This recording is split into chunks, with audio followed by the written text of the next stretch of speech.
السلام علیکم ورحمۃ اللہ وبرکاتہ نحمده ونصلی علی رسوله الکریم اما بعد فاعوذ باللہ من الشیطان الرجیم بسم اللہ الرحمن الرحیم یا ایہا الذین آمنوا اتقوا اللہ حق تقاته ولا تموتن الا وانتم مسلمون صدق اللہ العظیم۔ محترم حاضرین جمعہ، بزرگ و دوستو اور میرے عزیز ساتھیوں، گزشتہ جمعہ کو ہم نے عید الاضحیٰ سے متعلق، قربانی سے متعلق گفتگو کی تھی۔ اس سے پہلے سیرت النبی اور سیرت الصحابہ کا بیان چل رہا تھا۔ اب انشاءاللہ پھر سے حضرت عثمان غنی رضی اللہ عنہ، تیسرے خلیفہ، ان سے متعلق گفتگو ہوگی، لیکن انشاءاللہ آئندہ جمعہ کو۔ آج ہم کچھ چیزوں کا ریویژن کر لیتے ہیں، دور کر لیتے ہیں، تاکہ ہمارے ذہنوں میں وہ چیز ہمیشہ باقی رہیں۔ دیکھو دوستو، مختلف زمانوں میں، مختلف مہینوں میں اللہ رب العزت نے ہمارے ساتھ مختلف اعمال کو جوڑا ہوا ہے۔ اس لحاظ سے کچھ مہینوں پہلے رمضان المبارک گزر گیا، اور اب ذی الحجہ کا مہینہ بھی گزر رہا ہے، جس میں ہم نے پچھلے ہفتے قربانی بھی کی، اور ماشاءاللہ اسلام کا ایک بہت بڑا رکن حج بھی ادا ہوا۔ اب آئندہ محرم کا مہینہ شروع ہوگا، اور یہ دور چلتا رہے گا، یعنی ہمارے ساتھ کچھ نہ کچھ موقع محل کے حساب سے اللہ رب العزت نے جو اعمال جوڑے ہوئے ہیں، اس سے ہم سال بھر میں گزرتے رہیں گے۔ لیکن ان تمام اعمال کی جان اور ان تمام اعمال کی جڑ کیا ہے، اس کا ذہن میں ہونا بہت ضروری ہے۔ رمضان، عید، بقرعید، اگر ہمارے ذہن میں ان کے مقاصد نہیں ہوں گے اور ہماری نگاہیں ان سے جو چاہا جا رہا ہے اس پر نہیں ہوگی، تو یہ صرف رسم و رواج کی حد تک رہ جائے گا۔ رمضان کا مہینہ کس لیے ملا تھا؟ تاکہ ہمارے اندر تقویٰ پیدا ہو۔ قربانی والی عید اس لیے آئی تاکہ ہمارے ذہن میں قربانی دینے کے جذبات ہمیشہ باقی رہے۔ اور روزانہ کے اعتبار سے دوستوں، ہم نمازیں پڑھتے ہیں، تو اس کے پیچھے بھی مقصد ہے۔ حدیث میں اللہ کے نبی صلی اللہ علیہ وسلم نے دعا ارشاد فرمائی، ان صلاتی و نسکی و محیای و مماتی للہ رب العالمین، یقیناً میری نماز، میرا حج، میرا جینا اور میرا مرنا، یعنی میں جو بھی کام کرتا ہوں اور جو بھی میرے ساتھ ہوتا ہے، اس کے پیچھے مقصد للہ رب العالمین۔ یہ سب میری جو حرکتیں ہیں، یہ جو میرے اعمال ہیں، یہ میری قربانیاں ہیں، یہ سب کا سب میں اس لیے کرتا ہوں تاکہ میرا رب مجھ سے راضی ہو جائے۔ تو یہ اللہ کی رضا اور آخرت پہ نگاہیں، یہ ہمیشہ ہمارے ذہن میں ہونی چاہیے۔ اللہ کے نبی صلی اللہ علیہ وسلم نے ایک حدیث میں ارشاد فرمایا، فاعبد اللہ کأنک تراہ فإن لم تکن تراہ فہو یراک۔ اللہ کی عبادت ایسی کرو، یعنی نماز ایسی پڑھو، قرآن ایسا پڑھو کہ تمہارے ذہنوں میں اس وقت کچھ چیز ہونی چاہیے۔ ہم نماز پڑھتے ہیں تو ہمارے ذہنوں میں کچھ چیز ہوتی ہے، لیکن وہ چیز اللہ کو پسند نہیں ہے۔ ہم نماز کے لیے اللہ اکبر کہتے ہیں اور تمام چیزیں ہمارے ذہنوں میں آتی ہیں۔ کسی کی دکان آ جاتی ہے، کسی کی نوکری آ جاتی ہے، کسی کے کاروبار آ جاتا ہے، کسی کے بیوی بچے آ جاتے ہیں۔ یہ تو فطری چیز ہے، لیکن اللہ رب العزت نے اپنے نبی کے ذریعے ہم کو یہ بتایا ہے کہ نماز جب پڑھتے ہو یا کوئی بھی عبادت کرتے ہو تو تمہارے ذہن میں کیا ہونا چاہیے؟ کأنک تراہ۔ ہم نے نماز کے لیے رکعت باندھی، اب ہماری جو صفت ہونی چاہیے نماز کی وہ یہ ہے کہ ہم کو یہ لگ رہا ہو کہ ہم اللہ کو دیکھ رہے ہیں۔ یہ اللہ کے نبی نے فرمایا کہ ہم جو بھی عبادت کریں، میں نے نماز کی مثال لی، اس میں ہم کو ایسا لگ رہا ہو کہ ہم اللہ کو دیکھ رہے ہیں۔ لیکن یہ کیفیت کسی کسی کو حاصل ہوتی ہے، تو اللہ کے نبی صلی اللہ علیہ وسلم نے ہم بیچاروں پر بھی نظر ڈالی اور یہ فرمایا، فإن لم تکن تراہ، اگر تیرے سے یہ کیفیت نہ بن پائے کہ تو اللہ کو دیکھ رہا ہے، تو کم سے کم یہ تو کیفیت بنانے کی کوشش کر لینا، فہو یراک، کہ اللہ تو تجھ کو دیکھ رہا ہے۔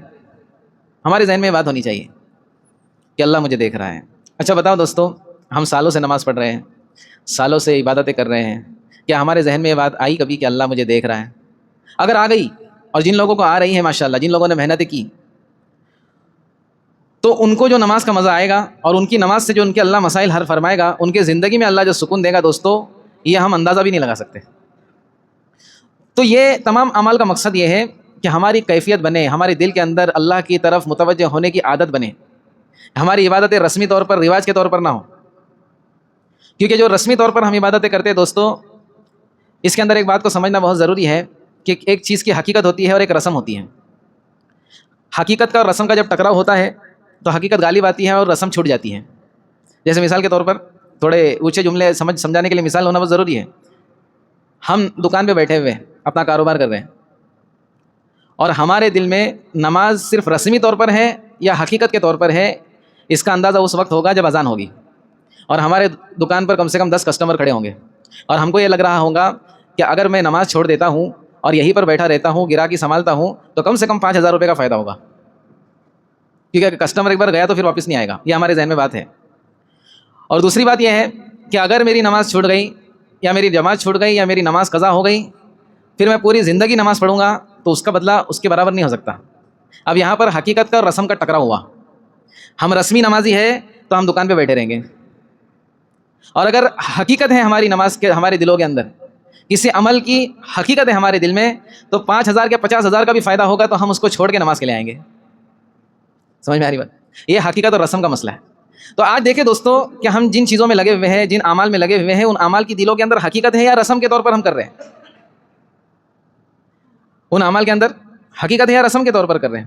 اگر حقیقت ہوگی تو انسان اللہ کے حکموں کو ترجیح دے گا، اور رسمی طور پر کر رہے ہیں تو اللہ کے حکموں کو چھوٹی چھوٹی چیزوں کی وجہ سے چھوڑ دے گا، چھوٹی چھوٹی چیزوں کی وجہ سے چھوڑ دے گا، کیونکہ اس کے دل میں وہ حقیقت ہی نہیں ہے، اس کی وہ رسم ہے. صرف لوگ کر رہے ہیں اس کے لیے وہ کر رہا ہے، لوگوں کو اچھا لگے گا اس لیے وہ کر رہا ہے، ابو بولتے اس کے لیے کرتا ہوں، رشتہ داروں میں جو ہے اگر نہیں کروں گا تو بدنام ہو جاؤں گا. اگر یہ چیزیں دوستوں تو ہماری زندگی کا مقصد پورا نہیں ہوگا. اس لیے ہمارے سامنے پہلی چیز تو یہ ہونی چاہیے کہ ہم جو بھی کریں اللہ کی رضا کے لیے کرنا ہے. ہم کو ہمارا جو مقصد ہو کوئی کسی چیز کے کرنے کا اللہ کی رضا ہو. اس لیے دیکھیں نا اللہ رب العزت نے قربانی کے موقع پر کیا فرمایا؟ لَن يَنَالَ اللَّهَ لُحُومُهَا وَلَا دِمَاؤُهَا، کہ ان جانوروں کی جو تم قربانی کرتے ہو نا، ان کا خون اور گوشت یہ اللہ تک نہیں پہنچتا. اللہ کو نہ ان کے خون کی ضرورت ہے نہ ان کے گوشت کی ضرورت ہے. پھر کیا پہنچتا ہے؟ وَلَكِنْ يَنَالُهُ التَّقْوَىٰ مِنكُمْ، تمہارے دل میں جو جذبات ہیں، اور اس جذبات سے مراد علماء فرماتے جذبات ابراہیمی. جذبات تو ہمارے دل میں بہت الگ الگ ہوتے ہوں گے. جذبات ابراہیمی اللہ رب العزت ان قربانیوں کے ذریعے سے چاہتے ہیں کہ جس چیز کے قربان کرنے کا اللہ حکم دے گا، یہ تو قربانی کی ایک شکل ہے، میں وہ ہر چیز قربان کر دوں گا جس کو اللہ رب العزت نے مجھ سے چاہا ہے. تو صاف اللہ رب العزت نے یہاں پہ فرمایا کہ تمہارے خون اور گوشت کی ہم کو کوئی ضرورت نہیں ہے. اللہ رب العزت تو تمہارے جذبات کو دیکھتا ہے، تمہارے تقوی کو دیکھتا ہے، تمہاری پرہیزگاری کو دیکھتا ہے. تو نماز کے اندر اللہ رب العزت کیا چاہ رہے ہیں کہ ہم اس طرح سے کیفیت بنا کر نماز پڑھیں، اس طرح سے عبادت کریں کہ گویا ہم اللہ کو دیکھ رہے ہیں، یا کم سے کم یہ کیفیت ہو کہ اللہ ہم کو دیکھ رہا ہے کم سے کم. ایک وہ بہت مشہور واقعہ ہے، ایک بزرگ کا اچانک میں یاد آیا، بتاتا چلوں کہ انہوں نے جو ہے اپنے شاگردوں کو آزمانے کے لیے ان سے کہا کہ ایک کام کرو کہ سب ایک ایک مرغی لو اور جا کر ایسی جگہ پر اس کو ذبح کرنا جہاں پر کوئی نہ دیکھے تمہیں. تو سب لوگ جو ہے اپنی اپنی مرغیاں لے کر چھری لے کر روانہ ہو گئے اور سب لوگ جو ہے مرغی ذبح کر کے لے کے آئے. ایک شاگرد نے مرغی ذبح کر کے نہیں لے آیا. تو اس کو پوچھا بھائی تم کیوں نہیں ذبح کر کے لائے؟ تو کہنے لگا کہ میں جہاں بھی گیا، پہاڑ کے پیچھے، دیوار کے پیچھے، بند کمرے میں، تو ہر جگہ دیکھا کہ اللہ مجھے دیکھ رہا تھا. کون دیکھ رہا تھا؟ اللہ مجھے دیکھ رہا تھا. تو میں کیسے ذبح کرتا؟ آپ نے کہا تھا کوئی نہ دیکھے ادھر ذبح کرنا. تو یہ ہونی چاہیے دل کی کیفیت کہ ہم جہاں بھی ہوں ہم کو یہ معلوم ہو کہ اللہ ہمیں دیکھ رہا ہے، ہمارے دل کا یقین ہو. اچھا ایک مثال لیتے ہیں. ایک مثال بہت اچھی تھی کسی ساتھی نے کہ ایک آدمی کسی بند کمرے میں ہے اور اس کمرے کے اندر دروازے میں چھوٹے چھوٹے سوراخ ہیں، سوراخ ہوتے ہیں نا. اب وہ شخص چاہ رہا ہے کہ میں بند کمرے میں مجھے کوئی نہیں دیکھ رہا، میں گناہ کروں، لیکن اس کو یہ احساس ہو گیا کہ اس سوراخ میں سے کوئی دیکھ رہا ہے، اور اس کو یہ بھی احساس ہوا کہ چھوٹا بچہ دیکھ رہا ہے. تو بتاؤ بھائی کوئی گناہ کرے گا؟ حالانکہ باہر کوئی بھی نہیں ہے دیکھنے والا، لیکن اس کو ایک احساس ہوا کہ مجھے کوئی دیکھ رہا ہے شاید. تو آدمی کیا کرے گا؟ بچ کے رہے گا. تو جب اس کو یہ یقین ہو جائے دوستو کہ رب العالمین، آسمانوں کا رب، زمینوں کا رب، آسمانوں میں جتنے مخلوقات ہیں ان کا رب، زمینوں میں جتنی مخلوقات ہیں ان کا رب مجھے دیکھ رہا ہے، اور وہ رب اس بات پر قادر ہے کہ مجھے فوراً عذاب میں مبتلا کر دے، فوراً اس عمل کا بدلہ مجھ کو دے دے. اگر یہ یقین بن گیا، یہ جذبہ بن گیا تو دوستو ہم میں سے کوئی بھی گناہ نہ کر پائے گا.